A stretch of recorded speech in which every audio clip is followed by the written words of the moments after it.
This is the Randi Rhodes Show on 960 KNEW and online at 960KNEW.com. Here's today's talking point from your official guide to being a good Republican. Talking point number 525. You know, a lot of you have been asking us, hey, GOP TPs, I always say really dumb things. Can you give me an all-purpose statement to just blurt out when my brain goes dead, which is often? Well, we heard you. And here is Congressman Mike Kaufman to demonstrate the phrase we came up with. I stand by my statement. That I misspoke and I apologize. It's great, isn't it? It assumes that you already said something stupid. Now, once in a while, a reporter might press you for more details. Here's what you say. Okay, and who are you apologizing to? I stand by my statement that I misspoke and I apologize. Perfect! It even works if the reporter calls you on the fact that you keep saying the same thing. Like so. Is there anything that I can ask you that you'll answer differently? I stand by my statement that I misspoke and I apologize. Now, sometimes an enterprising reporter will try to point out the absurdity of the situation. Just stand your ground. Who's telling you not to talk and to handle it like this? I stand by my statement that I wrote, that you have, and I misspoke and I apologize. Of course, by now you know where we got the idea for this wonderful all-purpose phrase. I lift things up and put them down. And that's today's talking point from the official guide to being a good... Is there anything that I can ask you that you'll answer differently? I lift things up and put them down. Republican. I stand by my statement. And put them down. I stand by what I said, whatever it was.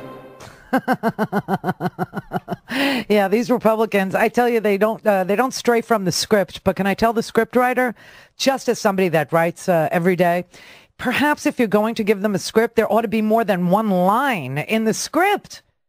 I mean, they sound like POWs, these politicians these days. They sound like criminals. They sound like they're invoking their Fifth Amendment right to not incriminate themselves. I mean, I tell you, we played this little clip from some backbencher from Colorado, a Republican named Mike Kaufman that nobody had ever heard of unless you lived in the 6th District of Colorado, okay? And then even half those people never heard of him.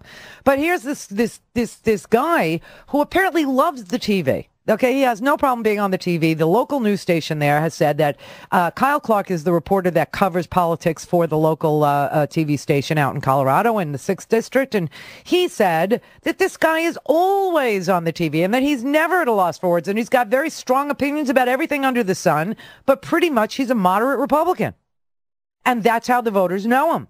Turns out he's got some rural districts. Isn't it interesting when the further you move away from where the commerce gets done, the more interested you are in race baiting and President Obama not being an American and President Obama being a Muslim and President Obama being black and President Obama being a Kenyan. And so that's what sells in the rural areas where they're not doing much commerce. Anyway, Mike Kaufman actually made this statement at a fundraiser, no less, where he was asking people for money. This is what people give money for in the rural areas of Colorado and other places in the United States. So this little 12-second clip, he says he doesn't know if Barack Obama was born in America. What he does know, though, is that Barack Obama is un-American in his heart. That he knows. I don't know whether Barack Obama was born in the United States or not. I don't know that. I don't know. But I do know this, that in his heart, he's not an American. He's just not an American. In his heart, he's just not an American. He's not an American. I don't know if he was born in America. I don't know.